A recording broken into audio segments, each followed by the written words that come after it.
आगरा का ताजमहल भारत की शान और प्रेम का प्रतीक चिन्ह माना जाता है।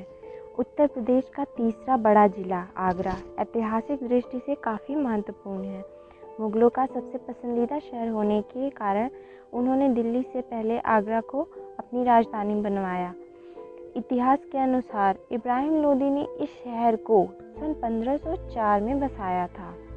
जिस समय इस शहर की स्थापना की गई थी उस समय किसी ने कल्पना भी नहीं की थी कि यह शहर पूरे विश्व में अपनी खूबसूरती के लिए परचम लहराएगा, जिसे आज भी दुनिया के 7 अजूबों में शुमार किया जाता है।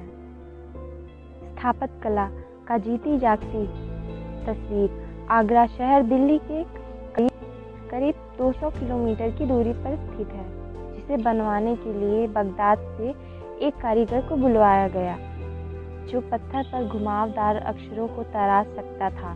इसी तरह बुखारा शहर जो मध्य एशिया में स्थित है, वहाँ से जिस कारीगर को बुलाया गया वह संगमरमर के पत्थरों पर फूल को तराशने में दक्ष था।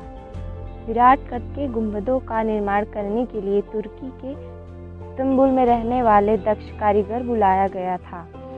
मीनारों का निर्माण करने के लिए समरकंद से दक्ष कारीगर को बुलवाया गया। इस प्रकार ताजमहल के निर्माण में पूर्व 6 महीने के कुशल में कारीगरों को तराश कर उनमें से 37 दक्ष कारीगर इकट्ठा किए गए, जिनके देख रेख में 20,000 मजदूर के साथ कार्य किया गया।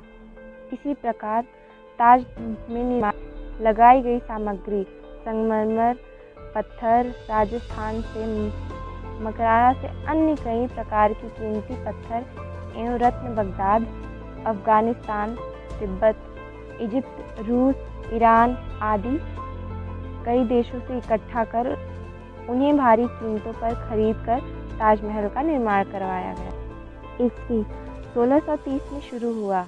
इसका निर्माण कार्य करीब 22 वर्षों में पूर्ण हुआ, जिसमें लगभग 20,000 मजदूर का योगदान माना जाता है।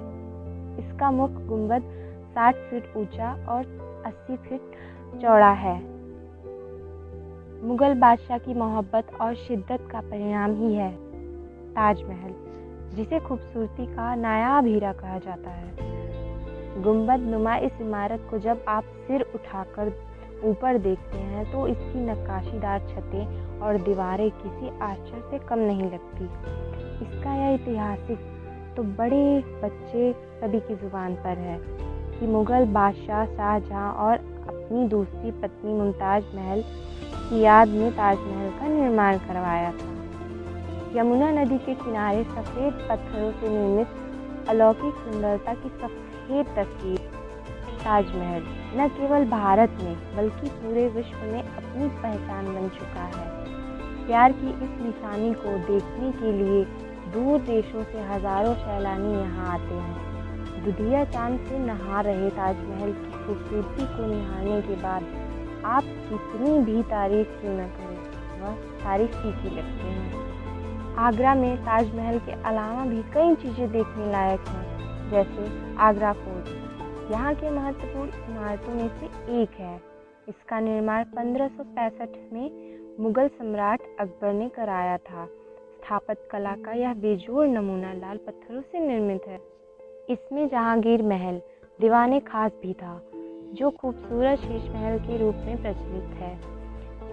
दूसरा, फतेहपुर सिकरी आगरा से लगभग 35 किलोमीटर की दूरी पर स्थित है। इस स्थान को अकबर ने अपनी राजधानी बनाया था, जो स्थापत्य की बेजोड़ कलाओं में से परिपूर्ण है। तीसरा, मेहताब बाग यमुना नदी की विपरीत दिशा से ताजमहल के पास ही बना हुआ मेहताब बाग कई तरह के फूलों और अनेक पेड़ पौधों से सुसज्जित होने के कारण विदेशी सैलानियों को काफ़ी लुभाता है। चौथा, रामबाग। रामबाग को बाबर ने 1528 ईस्वी में बनवाया था। यह ताजमहल के उत्तरी भाग में 2.5 किलोमीटर क्षेत्र में फैला हुआ है, जिसे मुगलों द्वारा निर्मित सबसे पुरानी बागों में से एक माना जाता है। पाँचवां, जामा मस्जिद शाहजहां की बेटी जहांआरा बेगम की याद में सन 1648 ईस्वी में बनाई गई थी। यह जामा मस्जिद बड़ी खूबसूरती के बाद गुंबद भी तराशे गए हैं। इतने वर्षों बाद भी इसकी खूबसूरती जस की तस बनी हुई है। मुमताज महल और शाहजहां की कब्र ताजमहल के निचले हिस्से में आमने सामने बनी हुई है। आज भी आगरा शहर देशी विदेशी सैलानी के आकर्षण का केंद्र बना हुआ है। खूबसूरत स्थापत्य कला में निर्मित होने की वजह यहाँ गर्मी हो या ठंड, हर मौसम में पर्यटकों की भीड़ देखी जा सकती है। पर्यटन की ओर प्रतिवर्ष ताज महोत्सव का